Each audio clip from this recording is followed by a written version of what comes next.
Welcome to the Podunk Polymath, a podcast dedicated to the sentiments of the secular, sarcastic, screwed-up Southern SJW and skeptic. I'm your host, Chris. Come on in. This is episode 9 of the Podunk Polymath podcast. Thanks again for joining me. For the pre-ramble this week, let's talk a bit about the Trumpster, the Trump douche, whatever you want to call him. He's going around saying in a tape that he liked to grab pussies, that he could do whatever he wanted to women because he was rich and powerful. Now, while this may not be a surprise to most people, it is pretty damaging when it's just out there on tape for everyone to hear. Of course, we already knew he was a sexist pig, among many other things, but this just takes the cake. I will say that many people, if they were caught saying some shit that they didn't want other people to hear, most people may have moments like those. I included. I have said some fucked up shit in my time, so I can't really say anything. But I'm not running for president, and I'm apologetic. I know when I fuck up. I apologize. I try to make things right, and I try to change my behavior. The Trumpster doesn't seem to give a fuck about that. He just keeps doubling down. He tried to make some pseudo-apologies, but they didn't quite fit the bill, I didn't think. So fuck Trump once again, as if you needed another, not literally fuck him. He can go fuck himself, whatever, however you want to word it. Trump's a bastard. So there's that. I do want to kind of say that if Hillary wins, there will be another person like this who, while has not been caught on tape saying things of this nature, he has been known and accused to be a womanizer and assault women. On a couple occasions, he's been accused of this. Slick Willy Clinton. So before everybody gets too wrapped up in their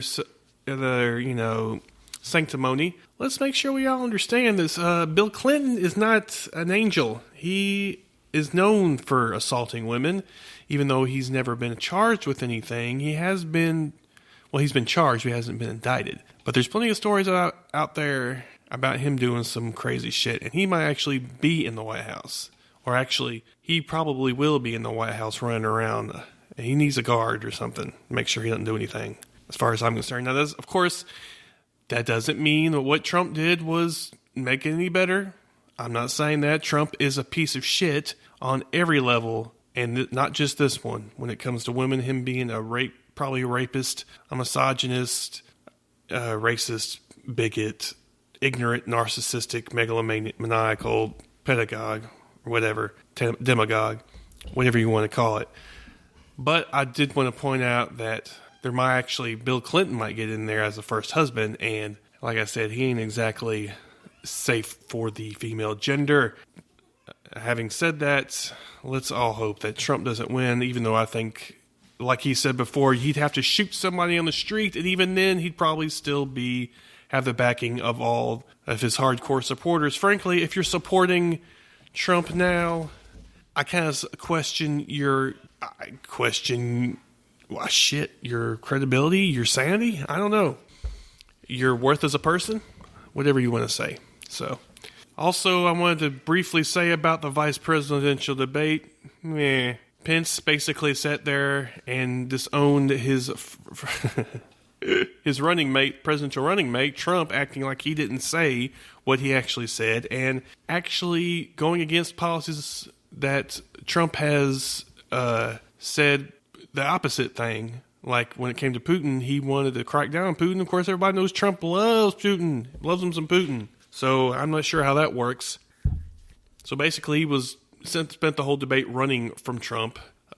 Tim Kaine, whatever. He's just boring old white dude. She could have done better. He's not progressive. He's just some middle-of-the-road Democrat. And he spent the whole time busting on Trump and basically being on the offensive. Trying to be the attack dog that vice presidents are usually supposed to be. But to me, it was kind of whatever. Some say Kaine won. Well, I say Kaine won. Pence, they say won on style points. But frankly, I don't think so, and it doesn't really matter. Trump's digging his own grave without any help, so I don't think anything Pence does is going to make any difference.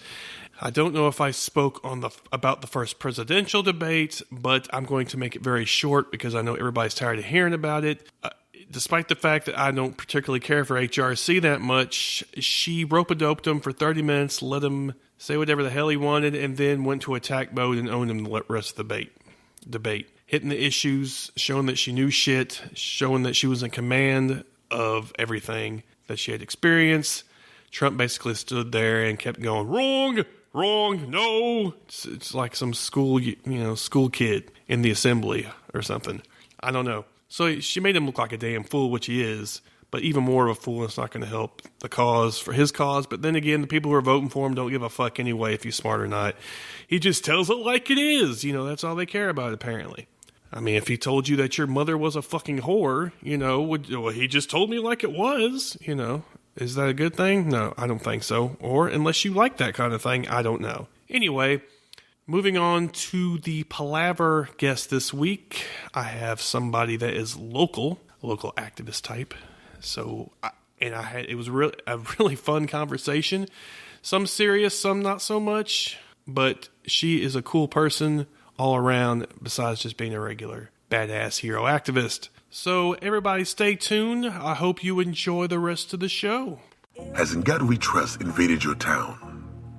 Are you tired of government officials who want to plaster In God We Trust on taxpayer-owned property? Are you afraid because your local sheriff placed an In God We Trust decal on the patrol cars? We are here to help. The original motto project is for those who feel the separation of church and state is an important issue and should be honored regardless of your belief or lack thereof. Theists, non-theists, and all free thinkers are welcome. We need your support to show politicians that diversity exists within our nation, and their promotion of a monotheistic religion and push for theocracy will not be tolerated. Stand up and be heard. Join us at originalmotto.us. Hey y'all, this is Tucker from the Atheist in the Trailer Park podcast. And I might live in a beer can, but I ain't no inbred redneck. And if you listen to my podcast, I'm gonna learn you something. And no, I ain't talking about how to marry your cousin and not have kids with 16 fingers and stuff like that. I mean, I actually talk about real stuff and teach people where the Bible stole its stories from. So y'all give me a listen, would you? Thank you. Welcome to another edition of the Palaver here on the Podunk Polymath Podcast. This week I have with me somebody who I found out about, I believe, a little earlier this year, maybe later last year, and who, to me, is a quite inspirational person and somebody I admire a great deal. Let me read the bio here. Born in Little Rock in 1971, this underachiever dropped out of college. When she got kicked out of Air Force Space Command for being transgender, she took her family back to Arkansas and started a long list of short careers, such as analytical chemist, manufacturing statistician, and fluid power engineer. Finally making her way to Tennessee in the mid-90s, where she worked as a software engineer for Philips, her wife had enough of this crap, left and took the kids, leaving her stranded. Eventually, Carla met an angel named Jamie Combs, who was very beautiful, but made Carla do far too much housework. Carla often dreams of running away and working on a shrimp boat, but she's compelled to stay here and stick it to the man. Every once in a while, she says or does something clever, but it usually turns out to be an accident. Carla likes to wear spandex costumes. So without further ado, let me present to you Carla Lewis. How's it going, Carla? It's going groovy. Groovy. I say that sometimes too. Awesome. First of all, I think I should tell the listeners kind of your claim to fame, I guess, or the first time I heard of you was when the meme was a picture, I guess, you put up with your shirt on that said, "Transgender veteran, I fought for your right to hate me." And then I think I saw you on local news here, WKRN in Nashville, and I was just blown away like a lot of other people were. In fact, I got a couple of friends who have friended you on Facebook after they saw that because they thought it was just so straightforward and inspirational, I guess. Was this kind of a path you chose, or is it something that just was thrust upon you? First of all, that was a crazy week. I didn't expect that at all.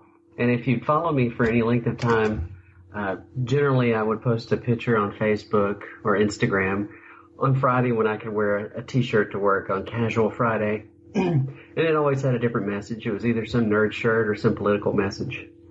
But that particular week, I was extremely pissed off at our local Davidson County clerk for refusing to give me a woman veteran license plate because they said that I wasn't a woman.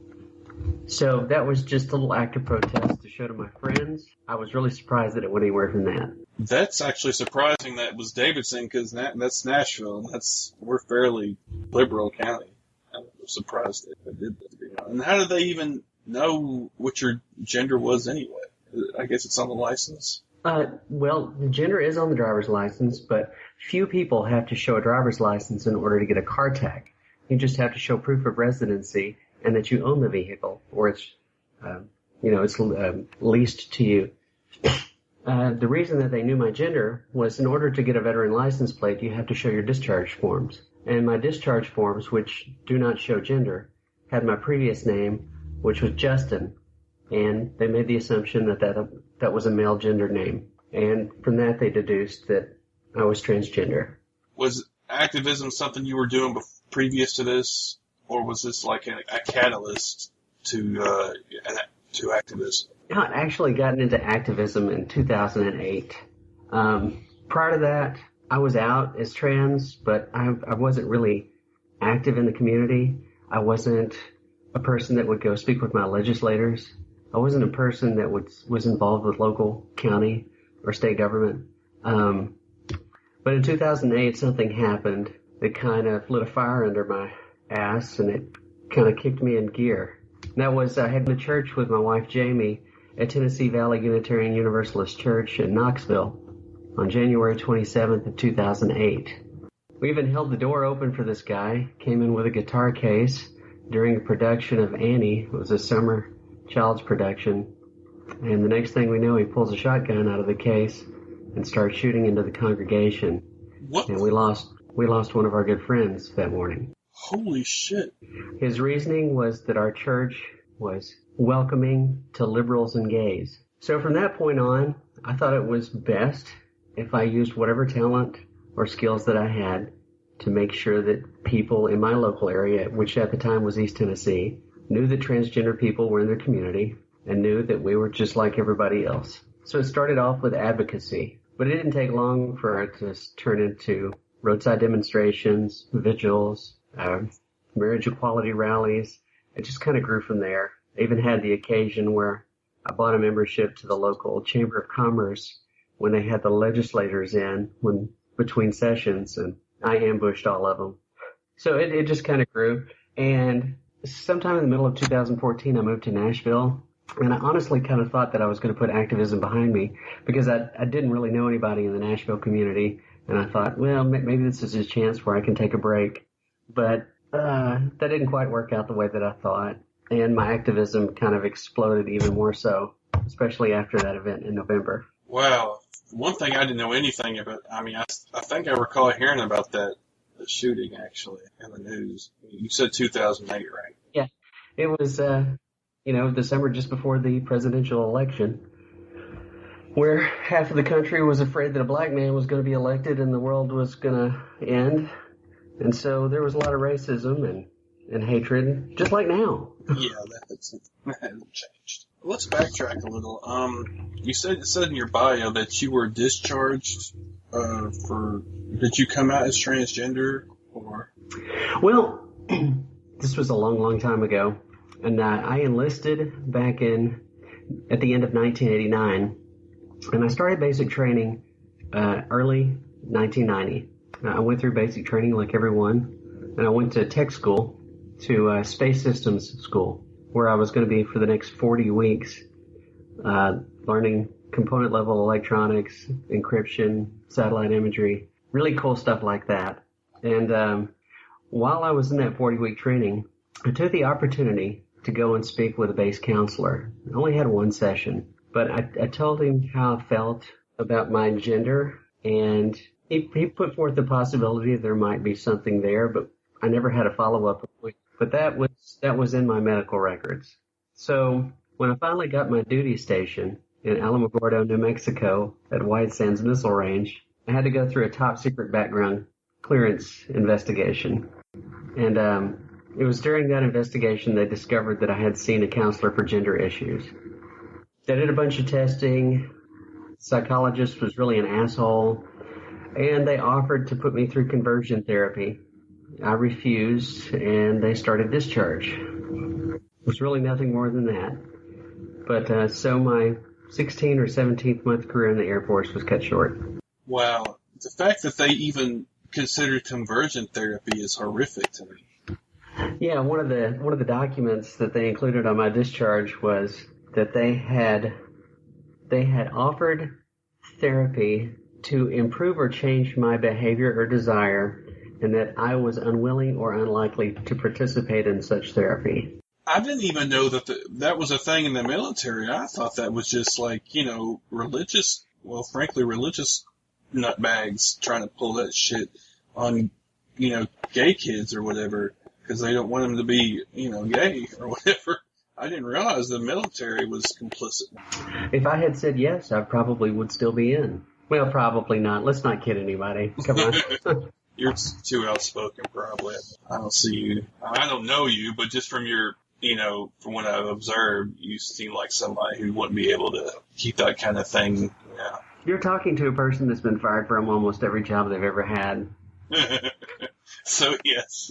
So that's a yes then. Okay. I can't keep my mouth shut. And I don't like to be told what to do. That's me too, to be honest. But we'll bring it back forward. We kind of know your background a little bit. So, you went through the thing went viral with the video or whatever, or the picture, and then you were on a lot of TV stations. And then I think I heard about you again when the Target bathroom thing. Well, you spoke out about the trans bathroom bills, I believe, didn't you, as well? I did. So I did make some media contacts here in Nashville after the T-shirt went viral. And those same people, or those same news stations, contacted me later when the Target bathroom issue came up. Of course, they normally only use a minute or two at most, maybe 30 seconds of your interview. One station in particular, I honestly don't remember which one, interviewed me for an hour to 2 hours, but they used a good 5 minutes, which blew me away. That's really unheard of. And they posted the second half on their YouTube channel. That's pretty cool. I saw a snippet here on local TV, I think, where I saw it. I think it was regarding Target, when Target did their policy.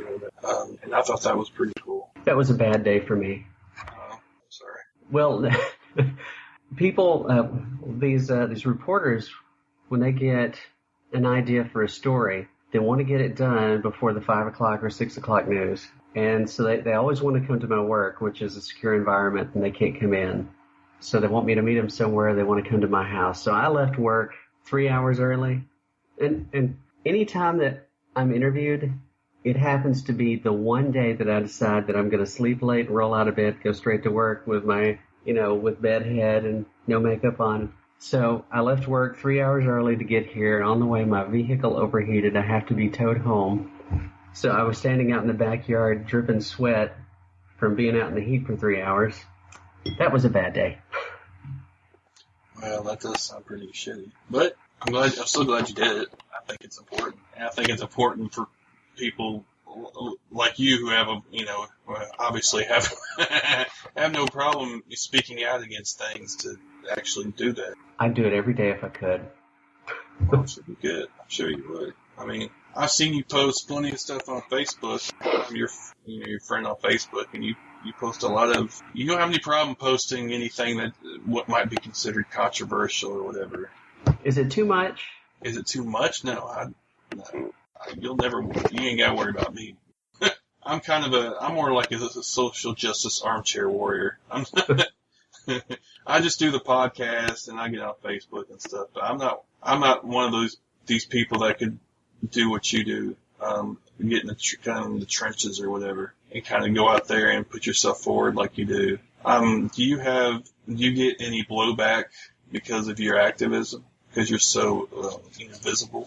I honestly never have. I've never got hate mail. I've never received, I've received a couple of dick pics, but that's about it. But no angry phone calls. Now, I do make it a rule that I rarely break. If I write something that's published or if I give an interview, I very rarely read the comments for it because you know what kind of crap's in that. It's full of trolls, and if you've read it once, you've read every comment they could put. So that probably keeps me a little more grounded. But I do worry that I come across as always being a stereotypical angry trans woman. On social media, I blow it up daily with dozens and dozens of events or news articles that I find that are happening around the country or around the world that affect trans people. And I really want everyone to know what's going on. Well, yeah. I mean, that's important to you, and so you should post that kind of stuff. It's not, I wouldn't think anybody who follows you or knows anything about you knows that's what you're about. So I don't see why, I don't think it's overkill because that's your thing. And why wouldn't you speak out about it? If anybody's got a problem with it, they can just go fuck off. I mean, quite frankly, I mean. Well, that's usually my opinion too. No, I'm about there's a lot more about me than just activism as well. Oh, I know. Why don't you tell me some other stuff about you? Well, for most of my life, I escaped into movies. I spent most of my time either going to the theater or renting videos, science fiction and fantasy. I've always been a science fiction buff. I'm into pirate ships. I don't know why.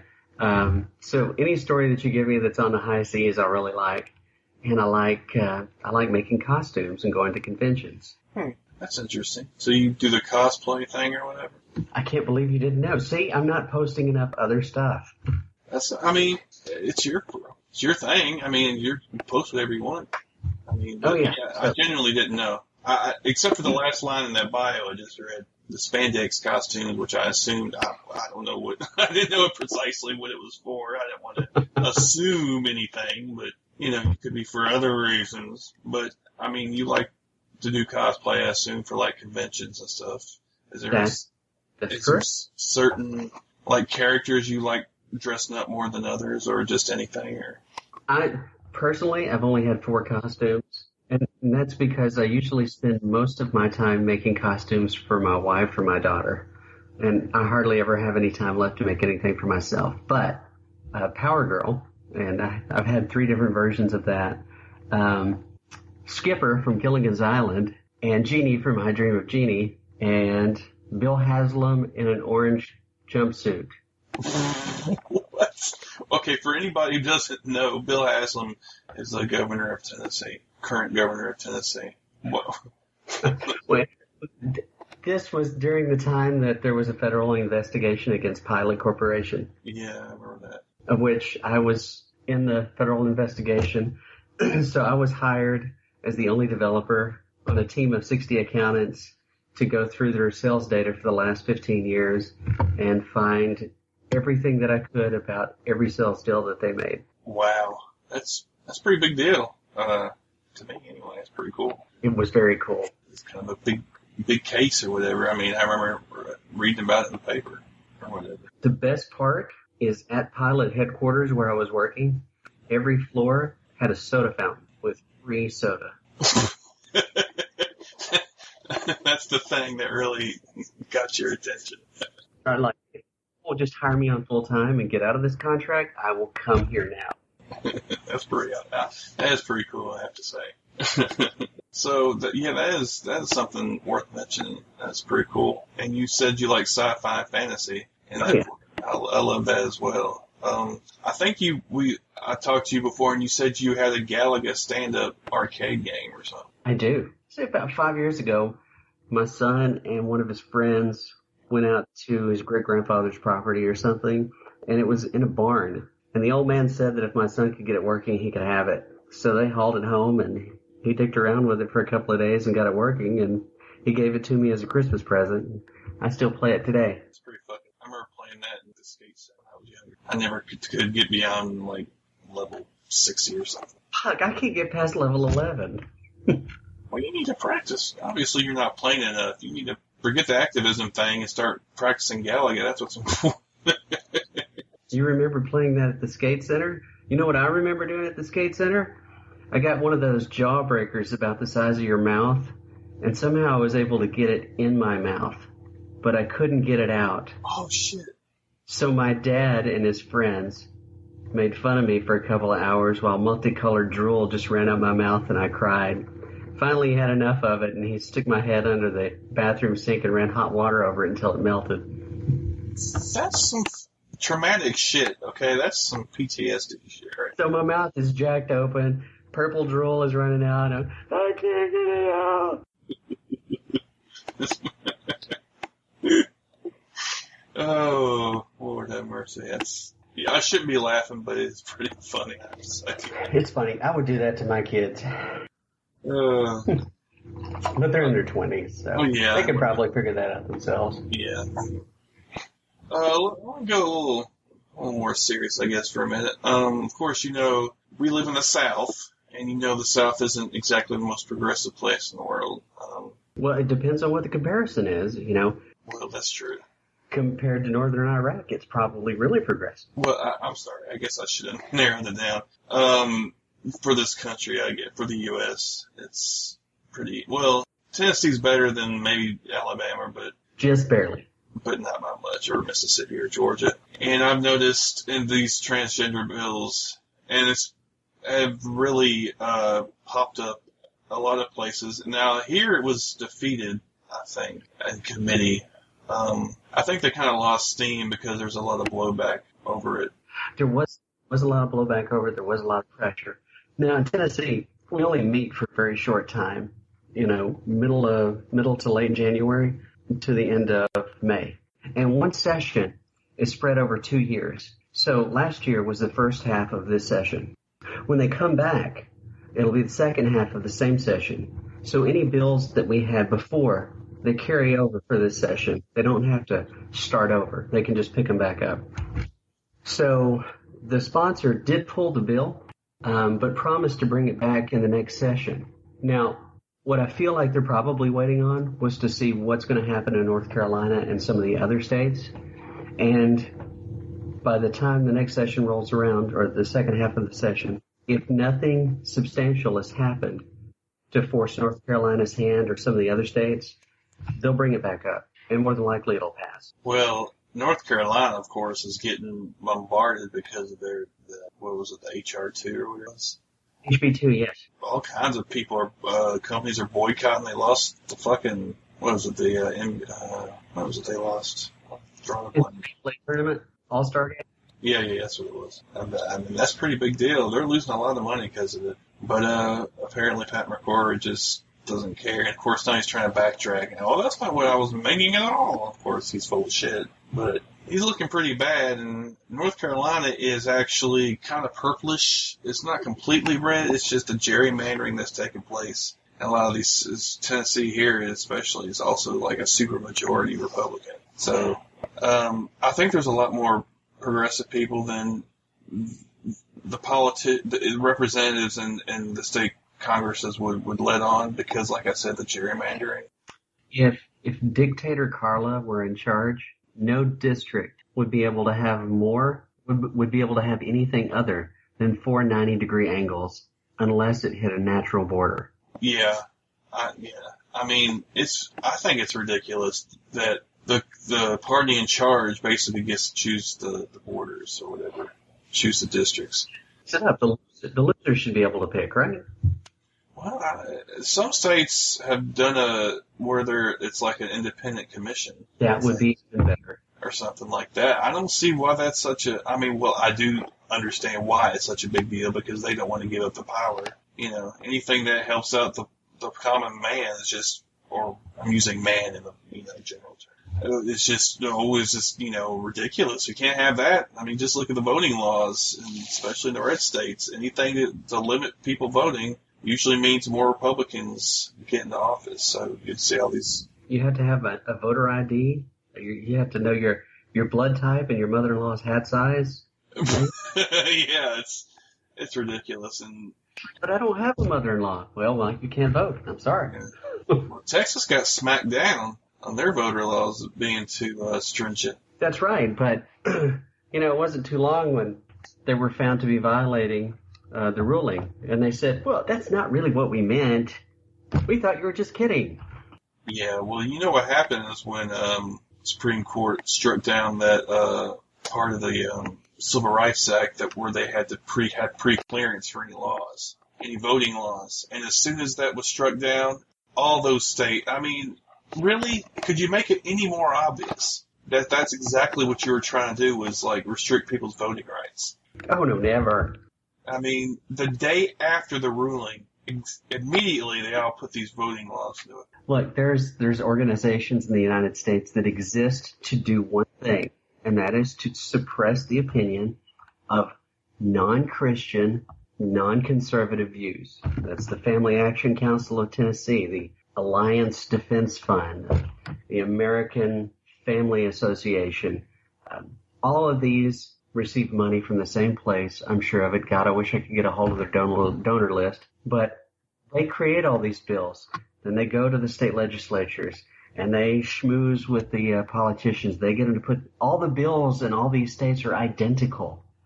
And they're all conservative Christian organizations that's pushing this crap. Yeah, that's just like ALEC, if you want to, it's the same kind of thing where they have model legislation, and they basically just copy and paste whatever thing they suggest they agree to, the corporations or the companies and the legislators agree to that are in that organization.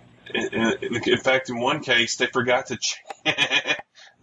change the wording, and basically it said the legislation they put forward said it was from ALEC, basically. That's where it came from, and they forgot to change it. They basically just wholesale copied it without even bothering to change any of the wording or whatever. So. Well, and when they put this legislation forward, they even have an FAQ on their website for the legislator to go to.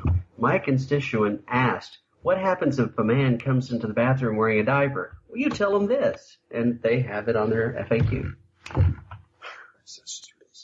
I mean, I remember you were putting up Still Not Trans. I believe it was you. And a couple other people were doing, because I have other trans people on my friends list and allies and such. And they were just like, kept showing all these instances of people who were not trans doing all this crazy shit in bathrooms, raping people or molesting kids or whatever. Yeah, it really bothered me that anytime an argument came up, trans people are doing this in the bathroom, trans people are pedophiles, trans people attack kids, trans people are this. I'm like, fuck, there's never been a case of any trans person doing this at all, ever. But you know who it is? A cop, a coach, a preacher, a teacher. And so I said, fuck that, I'm going to start this hashtag Still Not Trans, and I want to keep a list of all the instances of anyone that is supposedly a pillar of society that is doing the things that they accuse transgender people of. And so, yeah, there's a lot of stories attached to the hashtag Still Not Trans. Yeah, I was keeping track of that when you started doing that. It just blew my mind, and also I got to thinking, there's always been transgender people, even before anybody was really paying attention, I guess you could say.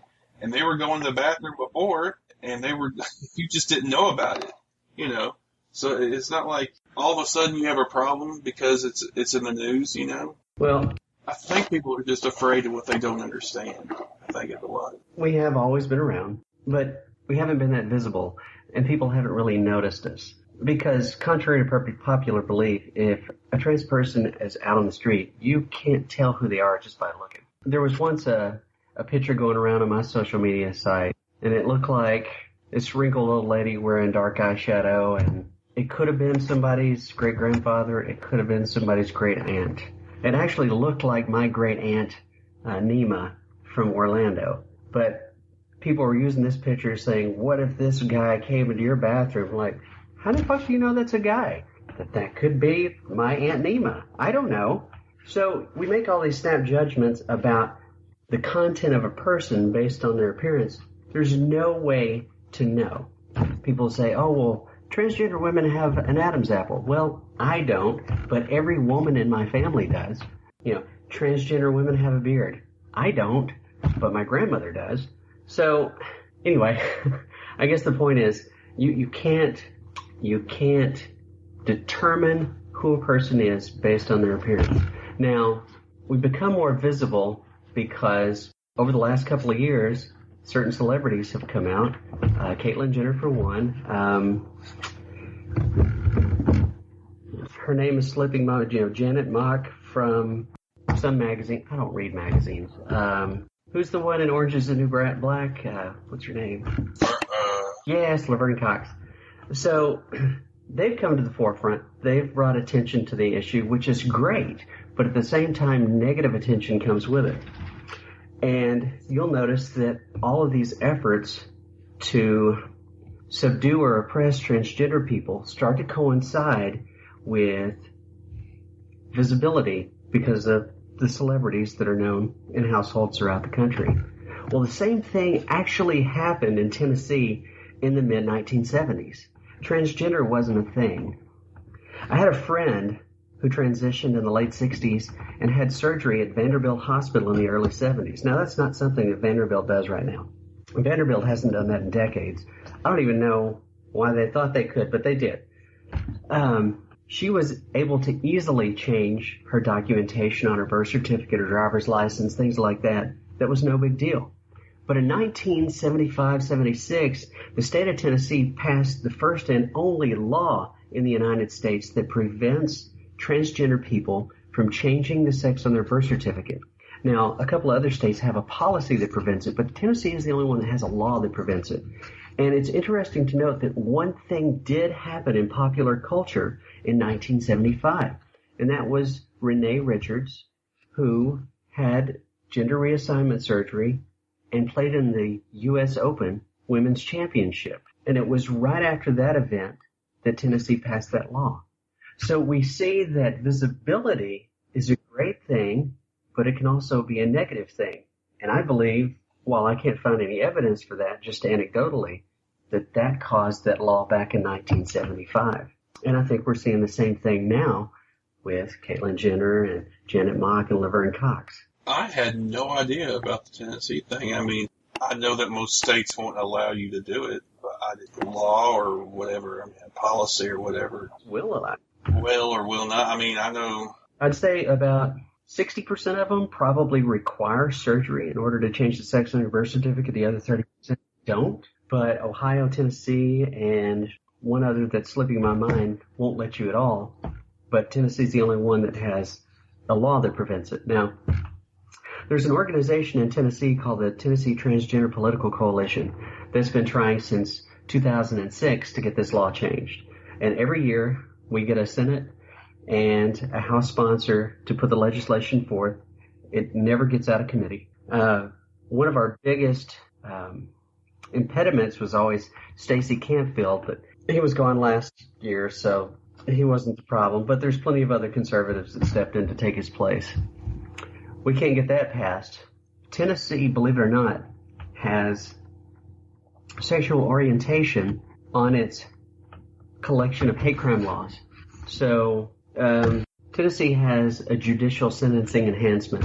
So after a trial, after a verdict has been rendered, if a judge feels like the sentence that was recommended by a jury or the prosecutor is inadequate because of some type of bias, the judge has the ability to increase the sentence. That's Tennessee's hate crime laws.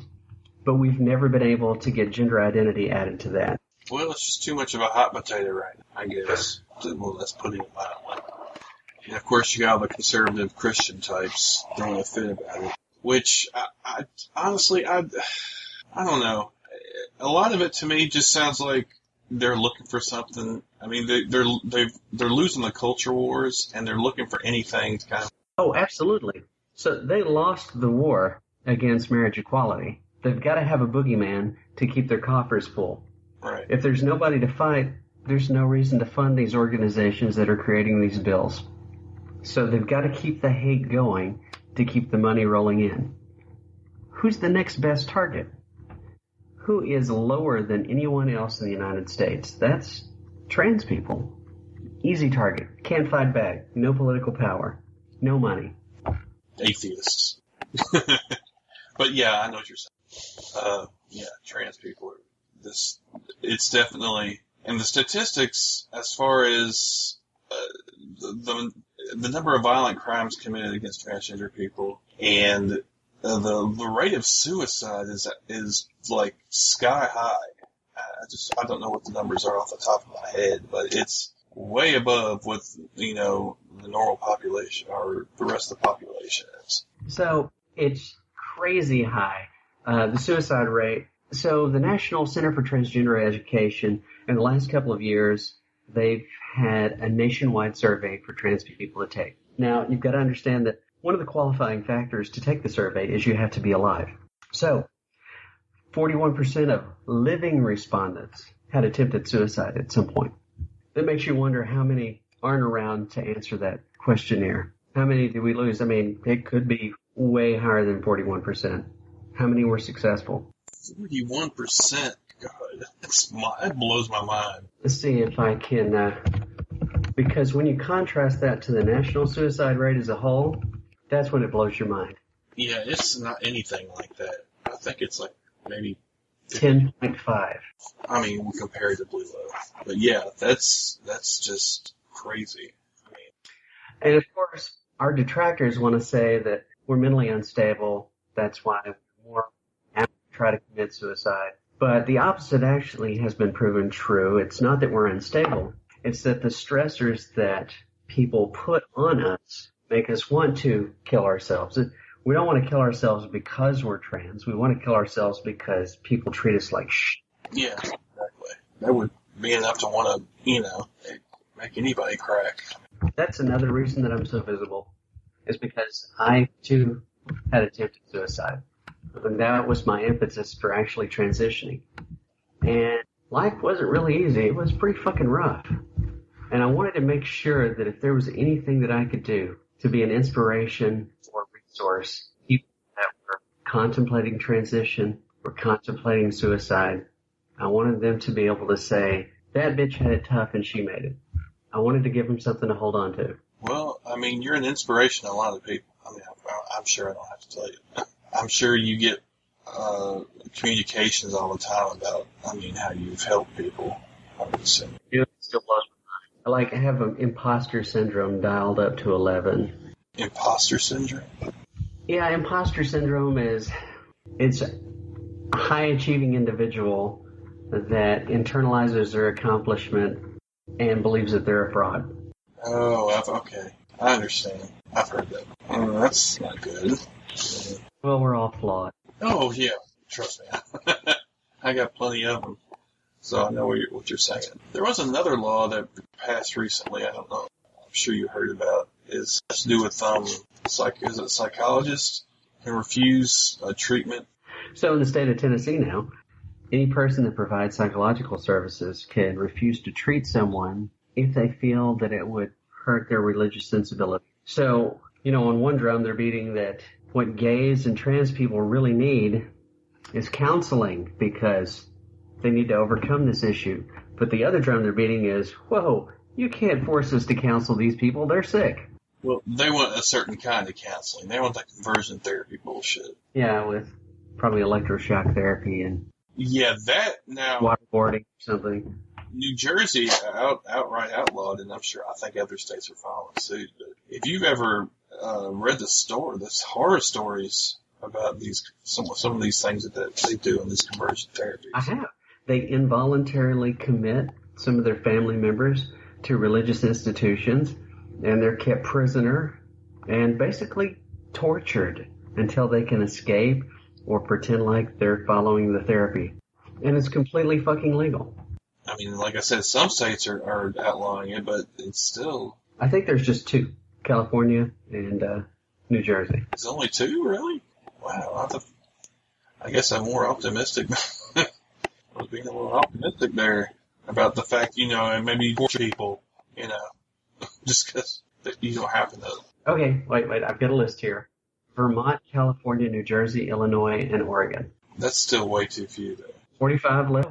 And I think that's something that a lot of people who aren't aware of LGBT issues or who aren't allies or who are LGBT themselves aren't aware that there's a lot to go. They thought marriage equality, well, that's just it. That's great.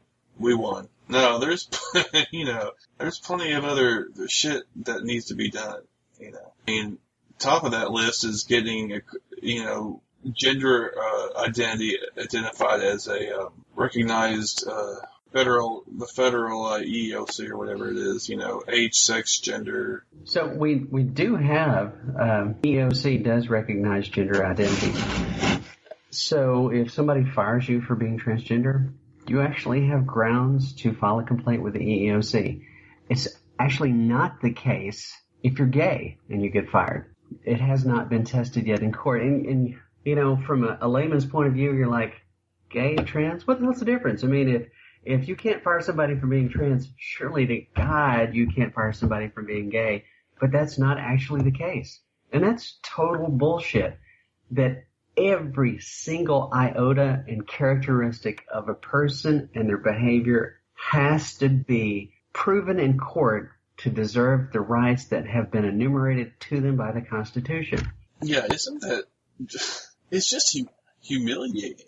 If you're a white, no offense to white heterosexual Christian males, but if you're a white heterosexual Christian male, you don't have to fight for shit. I mean, by default, you've got it, right? Yeah, that's what we call privilege. Right? I would say that, why can't everybody get all the shit and then you prove they don't deserve it? Not by default they don't get it and they have to prove that they should. That's completely fucked up backwards. Well, yeah, but of course, this country was founded by white heterosexual Christian men, so that makes sense, I guess. They kind of they're coming from that position, and basically you have to carve out exemptions from that rule. We've had to do that ever since, basically. Whoa! You want to wear pants? You're joking, right? Some of it I listen to a podcast. It's like an American history comedy podcast, and some of the stuff it's just so bizarre to me. When women started wearing pants, you'd have thought the world was coming to an end. I mean, it's just so bizarre. I have some evidence that it actually may have come to an end. For instance, when I was a child, it was Berenstain Bears, but for some reason now it's Berenstain Bears. I think that there's a parallel universe and they have overlapped, and maybe I'm stuck in the wrong one. You don't know what I'm talking about, do you? Is this a specific reference? It is. So, when you get a chance, you need to Google the Mandela effect for Charles Mandela. So, a significant portion of people remember Mandela dying in prison in South Africa, but the rest of them don't. He lived. And for a certain portion of the population, they remember the Berenstain Bears, and the other half remember Berenstain Bears, spelled completely differently. And so there's this conspiracy theory out there that there's a parallel universe and that some people have crossed over between the two. Am I getting too deep? No, it's actually pretty fucking fascinating. I'd never heard of it. I say I meant Nelson Mandela. I'm sorry. Yes. That's why I got confused. I'm like, who the fuck is Charles Mandela? It's his first cousin. Yeah, it could be. No, that's pretty cool. I mean, fascinating as far as conspiracy theories go. I mean, as a skeptic, I try to steer away. I mean, they're still funny, kind of to see some of these, like these, chemtrails or 9/11 truthers or all that kind of stuff, Right. There was a point in time where I honestly thought about getting some high quality foil and manufacturing tinfoil hats and seeing if I could sell them on Etsy. You could, but I could. With like a remote control and LEDs or something. With the right marketing, oh yeah, no problem. Like chemtrail gas mask and a tinfoil hat. Yeah. And they wouldn't even realize you were fucking making fun of them. Like, oh yeah, hell yeah! Make sure you market it. You have to I'm sure websites or whatever, publications that are geared towards the conspiracy theorists. I don't know what they would be called. Soldier of Fortune magazine. Is that? Yeah, I've heard of that. Is that a thing? Well, if you want, it's where you go if you want to hire the A-team. Yeah. Yeah, that's. I love it when a plan comes together. Yeah, I love that show. And how many times a BA, how could he fall for it every single fucking time? I don't understand. It's because he's got a big heart. He pities the fool. Guess so. He just fell for the same trick 100 times.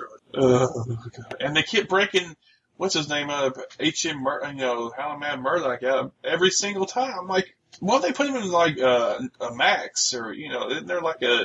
Dude, they would lock them in a barn with a dirt floor, and all of a sudden they've got like a brass bed and a TIG welder, and they've made a cannon. Oh, I love that. Yeah, that's the kind of MacGyver shit. Yeah, I love that shit. Who I once saw make a bomb out of a package of chili seasoning mix and a paperclip. That's the kind of ingenuity this country needs. It is. That's what we need, the fucking A-team. Elect the A-team. Hey, that would be a great crossover, MacGyver and the A-team. Really, so I'm surprised they never thought of it, to be honest with you. Well, I kind of think they did in the 70s, but that was before the A-team. My favorite show in the 70s was Salvage One, starring Andy Griffith. And it was during the fuel crisis, and he came up with a reusable rocket engine that ran off monohydrazine. So they take this rocket into orbit, and they would solve mysteries and stuff. Once got attacked by Bigfoot. It was a really good show. It was a really good show. Wow, I never even heard of it. Of course, I think you're a little older, so I remember mostly 80s shows, so like the 18s. So. But let's, so you're voting for Trump, right? Absolutely. I want to touch his hair. Oh, this election. What are you going to do? I don't know. To me, it's one of those deals where it's easy for somebody who's got a lot of privilege, relative privilege, to sit there and say, let the world burn down. But it's a little different when you're, like LGBT or a minority of any sort. Some of that stuff, it's really kind of scary, really. Hillary Clinton was my first lady for 12 years because I'm from Arkansas. Bill Clinton was my governor for 12 years. He was the youngest governor we've ever had. And I really didn't know much about him. My ex-wife even used to work for the Clintons. She used to work for Rose Law Firm. But over the years, I've been able to see some of the stuff that Hillary has done. And she really gets a bad rap. Most people don't know what it will. Unless you're female, you don't know what it's like to live in a male-dominated world, having to keep your mouth shut, not show emotion. All the things that people criticize her for, she's adopted as a habit to kind of, put up with dudes. But I heard her credo, which is like the Methodist motto, and it's always been my motto as well. And this alone tells me everything I need to know about her. It's do all the good you can, by all the means you can, in all the ways you can, in all the places you can, at all the times you can, to all the people you can, as long as you ever can. That right there is what everybody needs to do. Yeah, I'd say that's a pretty good rule to follow, for sure. So, yeah, I think we're pretty much on the side. We don't want Trump to win. He'd be bad, pretty bad for everybody, but especially some of the things he says is just the hatefulness and the kind of catering to hatred in general is just really frightening. I think he's on autopilot. I don't even know if he knows what he says. I think he's probably delusional. It's weird. It's like, I don't know. You wonder if he's just, there's a lot of stuff that's come out lately, like how much money he would make. It's like almost like he's just trying to see if he can make money doing it. That's his end game. There's a very real possibility that this is an episode of The Apprentice. Yeah, we're the ones getting fired. Shit. But I think the chances are very slim that he'll get elected, but if he does, I will work harder to make sure that he doesn't get reelected. Yeah, I think it's, I'm not one of these kind of people who's kind of a doomsday person or whatever, but I do realize that it would be extremely problematic, especially for minorities of every stripe. But at the same time, like I pointed out, there's checks and balances, and of course the Supreme Court would be a problem, I think. I think it's completely fucked up that they've been able to leave Scalia's seat empty this long, and there's no recourse. Yeah, there's nothing they can do about it. It's like if Hillary gets elected and there remains a majority of Republicans in the Senate and the House, are they just still going to refuse to fill that seat indefinitely? They'll probably try. Yeah. It's gone so far right. I mean, they're ruled by the Tea Party, basically minority. It's just dictating everything. I don't know. Where's the breaking point? It's got to come back at some point, doesn't it? That's funny. You mentioned Tea Party, which came about when Obama won the Democratic primary, but it's absolutely not racist, though. So one of my customers back in Maryville, Knoxville area, started the local Tea Party chapter. And there was an occasion where I had a discussion with him. He's like, oh, no. The Tea Party is Democrat and Republican. You know, we're completely open to everyone. I'm like, yeah, right. And sure enough, what is it nowadays, though? Oh, yeah, it's a mix of Democrats and Republicans. Yeah, sure. What are you? Who? What? No, in all seriousness, when the Tea Party started, it was a bipartisan movement. But it didn't take long to figure out that those few Democrats and those few minorities that were in the Tea Party movement were tokens. And they were pushed out really quick. And now it's just pretty much just angry white people. Angry old white people. You know, it always reminds me of that line in Indiana Jones and The Last Crusade. You should try reading books rather than burning them. I love that movie. I love the series. I don't know about the last one. They should just stop. I don't know why they did that. I don't even remember the name of it now. The Crystal Skull. Okay. They should just stop. I'm sorry. I think that Shia LaBeouf really made that movie. It sucked. That's why he made it. That's just my opinion. Why don't you tell people where they can find you if you want to be found? On any social media platform, just search for the username Manic Squirrel. MANICSQUIRREL. And you can also look for my website, manicsquirrel.com. Yeah, I can attest to that because everything I see is Manic Squirrel everything. It took me 3 years to get that username on Twitter. Somebody was squatting on it, and every month for 3 years I would send an email to support. Hey, this account hasn't been used. Can I have it? Hey, this account hasn't been used. Can I have it? Finally, they gave it to me. Wow, that's some persistence right there. So do you have any upcoming appearances or anything going on? I'm going to school as well as my regular job, and I took the next 2 months off because I'm kind of trying to wind down and get some rest before the legislative season starts up in January. Okay. So you're going to be active in that, I guess. Really tired. Well, I mean, people can follow you on Facebook and you can find out everything they need to know. I mean, you're pretty open about what's going on and what you're doing. And I assume you keep your manicsquirrel.com, you keep kind of updated as well as far as whatever you're doing. If I write something good, I post it up there. On occasion, if you do follow me, I'll get inspired. I'll write some opinion piece. I'll post it on Facebook, but I'll also put it on my blog so that I'll be able to find it again in the future. Okay.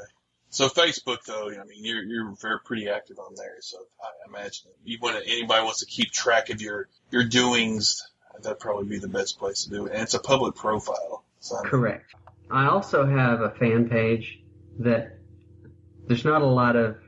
I post a lot of articles there, but there's not a lot of original writing on my fan page, and it's facebook.com/transvet.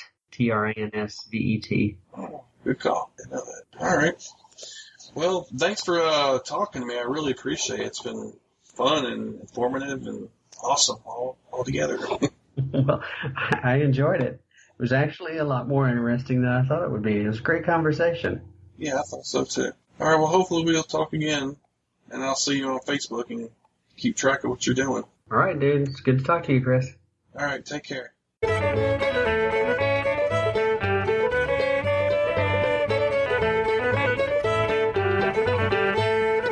That'll do it for this episode of the Podunk Polymath Podcast. I want to thank Carla Lewis again for coming on. I really enjoyed talking to her. She's a great person, an inspiration, and funny as fuck. Of course, you can find the show on Facebook, Twitter, YouTube, and Google+. Just look for the Podunk Polymath. In fact, if you just hit the Podunk Polymath in Google, you'll find just about everywhere. If you want to hit me up on Patreon and become part of the posse, then you can go to patreon.com/thepodunkpolymath. Of course, on the side of the page, you can follow me on WordPress. There are buttons for the RSS feed, Google Play, Stitcher, and iTunes.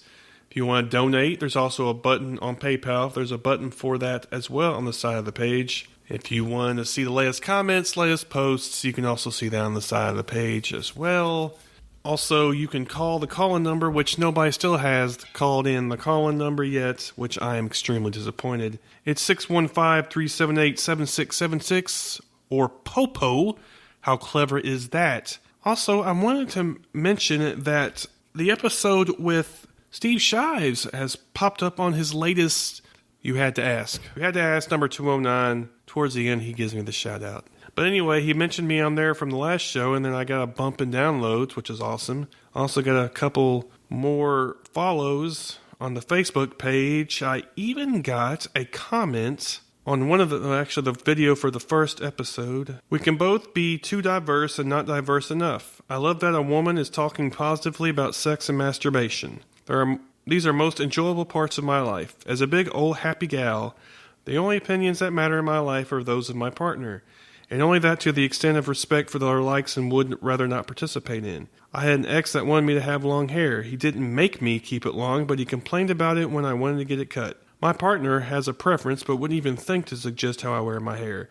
Dick or boob pics without consent is perpetuating rape culture. Consent in all things. Planning for children doesn't always make for great lives for the parents or children. Best plans go awry. Live fucking die. Teach all kids about consent. Teach boys especially. People use their bodies for all kinds of things for work. Why is there something wrong with using their body for sex? Totally about power with regard to controlling of sex and abortion. Why body shame if you don't want to go out with someone? Simply say no thank you. I've never understood why it matters to someone if someone else is gay. There are lots of fun without coming. There's lots of fun without coming. Lots and lots. And that's from Dunn Dennison. So thank you very much. I appreciate the comment. She also left a comment on the Podunk Polymath Facebook page, which I have to find because I'm not very well prepared today. I came to polyamory. Wait a minute. I came to polymathery through Barbara Scher's book Refuse to Choose. I found you through Steve Shives, as I'm also an atheist. There are several groups Scher calls the Scanners. Please, if you have any extra energy, join us and share your perspective. And I was like, it's pretty awesome. I'd love to name the group, and thanks for stopping by liking the page. She gave me a list of groups. She's given me a list of groups to go check out, so I didn't know that was actually a thing. And Refuse to Choose is a book that Barbara Scher has written about polymathery, I guess. Just interesting. So I'm going to Refuse to Choose by Barbara Scher. I haven't checked out all the links yet, but it looks interesting. So shout out to Dunn Dennison and Barbara Scher for her book. I'm going to go look it up. You can go look it up too. It's on Facebook. And the posts are public on the Facebook page. Podunk Polymath Facebook page. Go check those out. All right, everybody. Once again, I want to thank you for joining me for another fun-filled episode. I did want to mention, almost forgot, music by ... cdpayb.com/cd/... If you want to buy their music, their Facebook page, facebook.com//-62951461991. Of course, those links can be found on the About page on the podunkpolymath.com. And I appreciate you stopping by. Give it a chance. And I hope you come back for some more. All right, y'all take it easy, okay?